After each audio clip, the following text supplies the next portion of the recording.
Hello everybody and welcome back. Today we are talking about the consolidation, maintenance of power, use of force. Now just as a refresher, consolidation is the action or the process of combining several things into a single, more efficient or coherent whole. How is Mao using force to reduce the amount of power people have? And maintenance. Maintenance is the process of maintaining or preserving something or someone. So how is he going to get that power by force, and how is he going to keep it by force? Lastly, force. Force is the means of making somebody comply or overcoming resistance to what you want to have in order to protect life or property or to take a person into custody, right? It's using force for any means or objective you want. For Mao, there are going to be two very, very different examples of this. For Mao, we're going to see something he did at the very beginning, and then a program he set up to last for maintenance. So the Anti-Landlord Campaign is something that he did at the very beginning. And the Lao Guy, which is Chinese for re-education camp, is something that he set up for a long maintenance of force. So let's dig right into it. Well, the Anti-Landlord Campaign is a tricky one, because this is one of several anti-movements. Between 1951 and 1952, Mao conducts, I believe, 8 anti-movements. In 51, he makes a movement that goes against corruption, waste, and bureaucracy. So he's going around finding anyone who has been charged with corruption, or he's going to charge people with corruption for abusing their power. Anyone who is living beyond their means. You know, somebody who has a 30-bedroom house and it's just him and his wife. Bureaucracy, people who specifically made the government hard and difficult to deal with as a way of pushing people away so they didn't have to deal with them. And so in this first campaign, he goes around rounding people up, charging them with a crime, whether it's corruption, waste, or bureaucracy, and putting them on a trial in front of a bunch of peasants, and the peasants make a decision on what to do. The issue being, the peasants are forced to look at the people they're going to charge, knowing that when they say guilty, that person's going to be taken, beaten, and shot. So in 51, Mao starts his government, right, from 50 to 51. He starts his area saying, we're going to go hard. In 52, he does the same thing, except now he's getting into deeper nitty-gritty things. Anyone who's been charged of bribery specifically, not just corruption, but bribery. Theft, anyone who has stolen something, whether it was a governmental official or somebody who stole something from a local store. Tax evasion, any person who has lied on their taxes or avoided paying taxes, they're getting executed. Cheating, same thing. If you have broken your maritable bonds or you have broken your contract with somebody, execution. If you've and stealing's on there again, but the form of stealing he's talking about there is stealing from the people. So that is more aligned with the government stealing rather than like if I stole someone's phone or if I stole someone's wallet. Right? He's attacking both, but at two different times. Now each of these are a movement. Each of these are a specific thing that he is targeting that is a excuse to round up people, beat them, and execute them to show just how much power he has and how much violence he can put through in his first act. Now this campaign, the Anti-Landlord Campaign, takes place at the end of 1952 and carries on to 1953. Now this campaign, the actual name for it was the Land Reform Movement.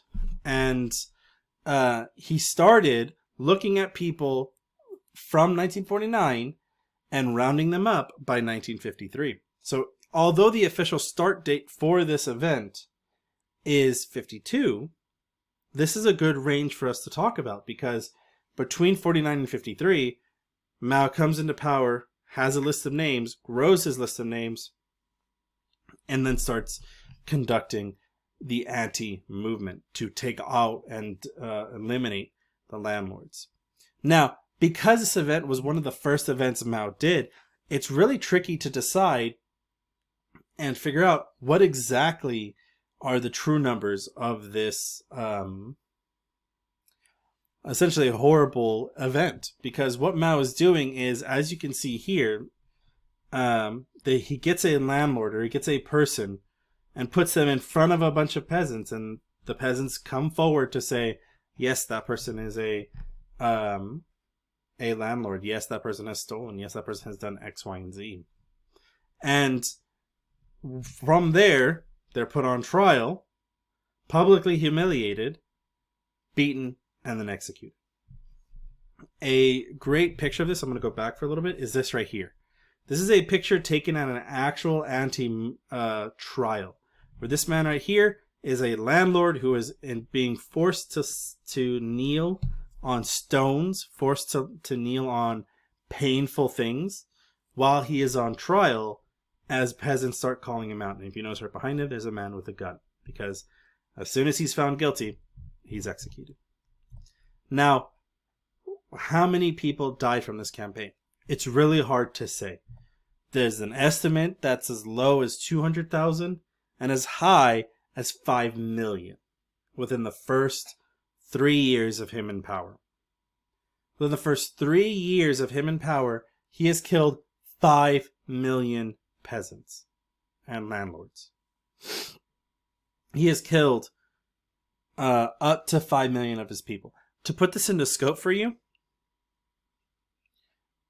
Hitler in the Holocaust killed 6 million, approximately 6 million Jewish individuals. Within the first 3 years of Mao in power, he's 1 million away, if we take that larger number.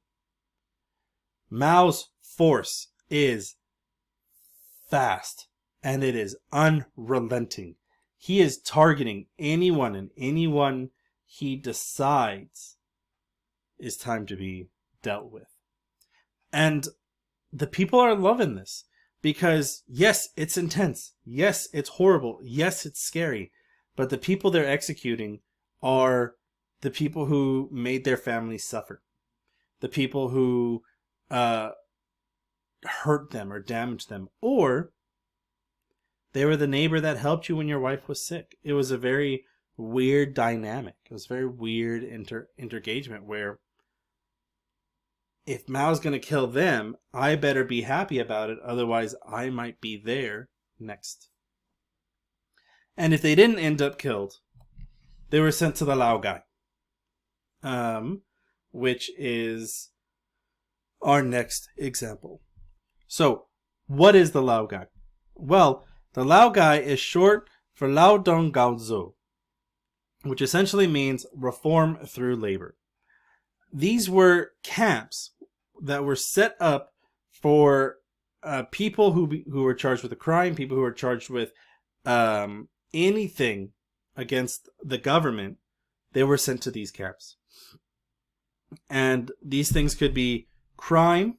They could have broken a law. They could have stolen things. They could have murdered somebody. They could have sexually assaulted somebody. They could have done multiple things. Although later in Mao's government, when we get to about 1965, 15 years later, Mao passes a new law that if you're convicted of rape, if you're convicted of sexual assault of a minor, you, as soon as you were found guilty, you were then executed. There was no camp for them. So I just want to make that quick clarification. So I want to make sure you're getting the whole story here. Political. You could be sent to this camp if you criticized Mao, if you criticized the government, if you criticized communism, if you criticized anything that had to deal with the country. And the last one, as we just finished talking about, was landlords. The landlords were some of the first people who were sent to these camps and establishing these camps. Now, what did you do when you're at this camp? Well, you suffered from harsh labor and or re-education. So what exactly is this labor? What exactly is this re-education? Well, it is violent force. It is working these men and women until they starved to death, they collapsed, or served their time.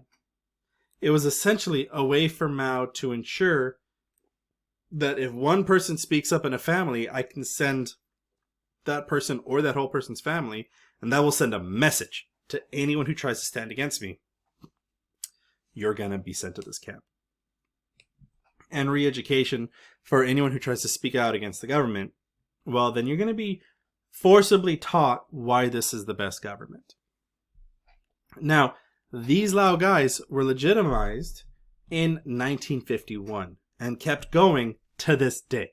These camps still exist to this day. But let's look at the law Mao wrote legitimizing these camps.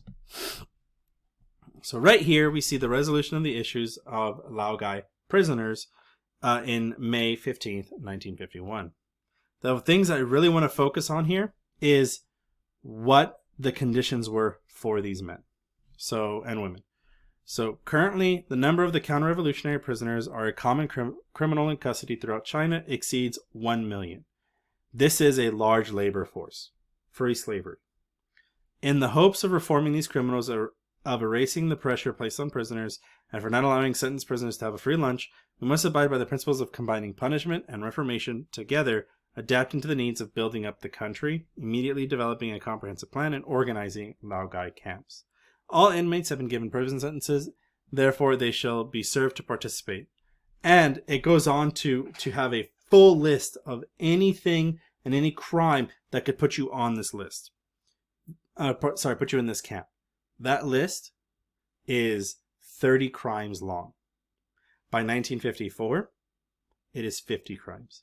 And every year it gets bigger and bigger and bigger, so that eventually, unless you did something very minor, like littered or a small crime, by the later parts of Mao's government, it was not uncommon to know somebody who went to one of these camps and came back out.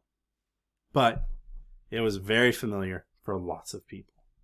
And so this is how Mao was able to maintain his power, by essentially always looming over the people. If you don't do what I want, you're going to the Lao Guy.